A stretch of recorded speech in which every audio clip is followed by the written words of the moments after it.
My husband told me the basement was empty, just concrete, old boxes, nothing worth seeing. So when I started hearing footsteps down there at night, I knew something was wrong. We'd moved into the house 6 months earlier. It was a nice place on a quiet street, almost too quiet. You know, the kind of neighborhood where every little sound travels, where you feel like everyone knows everything. My husband, Mark, was so attentive, almost overly so. He made a point of locking all the doors as soon as the sun went down, double-checking them before bed. He always seemed to avoid the basement, just completely steered clear of it. And whenever I asked why, he'd just give me this tight, practiced smile. "There's nothing down there, honey," he'd say, over and over. "Just dust and spiders." His words were meant to be reassuring, but they always left me feeling a little unsettled. I started to wonder what he wasn't telling me. The first sound came at exactly 1:42 in the morning. I remember because I glanced at the glowing red numbers on our alarm clock. It was the sound of footsteps. Slow, deliberate footsteps coming from directly below our bedroom. They weren't rushed,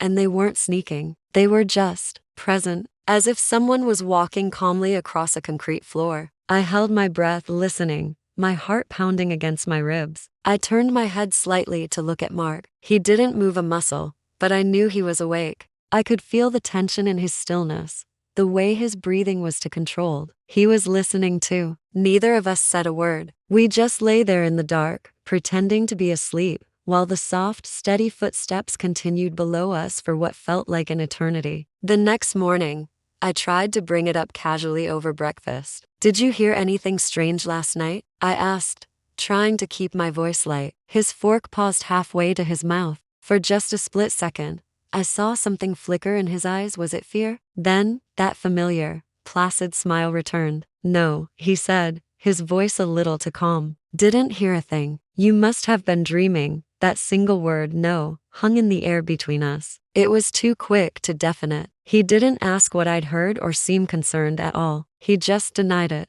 And that denial stayed with me all day, a cold little knot in my stomach. I knew he was lying, but why? What was he so desperate to hide in our own home? The sounds didn't stop. They became a regular, terrifying feature of our nights. They happened every few days, always after midnight, always when the house was supposed to be completely silent. Sometimes it was the same slow footsteps. Other times, it was a faint dragging sound, like something heavy being pulled across the floor. And then, one night, I heard something that chilled me to the bone. It was a quiet humming, a low, broken melody, strangely familiar, like a tune I'd heard long ago but couldn't quite place. Sleep became a luxury I couldn't afford. I'd lie awake for hours, my ears straining for any noise from the basement. The silence was almost as bad as the sounds themselves. I started listening, really listening, to the house, to my husband, to the secrets I was now sure were buried just one floor beneath me. One evening, I was cleaning the hallway, trying to distract myself, when my hand brushed against the basement door, and I noticed something new. A lock. A heavy, brand new deadbolt lock had been installed.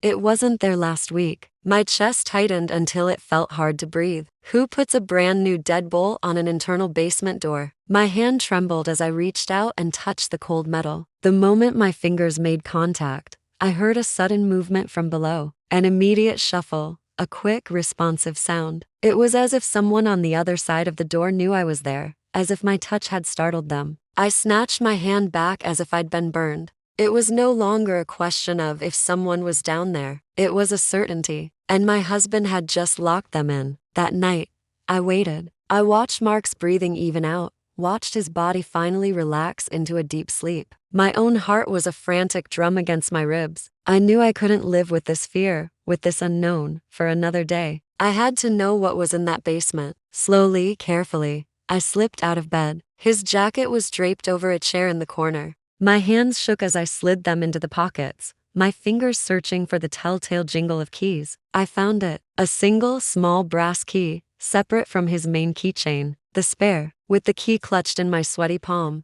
I crept out of the room and down the hall. The lock turned with a soft, sickening click. I pushed the door open, and the stairs descended into pitch-black darkness. And then the smell hit me. It wasn't dust or decay like I'd expected. It was soap, sharp, clean disinfectant and laundry detergent. It smelled not of neglect, but of care. My phone's flashlight cut a nervous beam through the darkness. The basement wasn't empty at all. In fact, it was the opposite. It was meticulously organized. The concrete floor was scrubbed clean. In one corner was a small, neat bed with fresh linens. A bookshelf stood against one wall, filled with worn paperbacks. It was warm, heated by a small space heater humming quietly. It looked like a small, hidden apartment. And in the far corner, sitting in a wheelchair and bathed in the soft glow of a small lamp, was a woman. She looked up as I stepped off the last stair, her eyes wide with surprise, not fear. She didn't scream. She didn't cry out. She just looked at me, a sad, knowing expression on her face, and whispered two words that changed everything. "Oh, he didn't tell you. She was my husband's sister, Sarah." The sister I had been told died in a car crash years ago, long before I ever met Mark. She hadn't died. She'd survived, but the accident had left her with severe brain damage. She had memory loss, suffered from sudden, aggressive episodes, and needed constant care. After the crash, their parents couldn't handle it. They had institutionalized her and eventually abandoned her. But Mark didn't. He couldn't. When the facility she was in closed down, he had nowhere else for her to go. So he brought her here. He built this small, safe world for her in our basement. He protected her, cared for her, and hid her from everyone. Because he believed the world was a cruel place for people like her. And he was terrified that I would be cruel too. That I would make him choose. Just then, I heard footsteps on the stairs. Mark. He stopped halfway down, his face a mask of utter devastation. He saw me, saw Sarah, saw his secret laid bare. He looked like a man who was ready to lose everything he had. "I'm so sorry," he whispered, his voice cracking. "I was going to tell you. I didn't want to scare you. I just wanted her to be safe."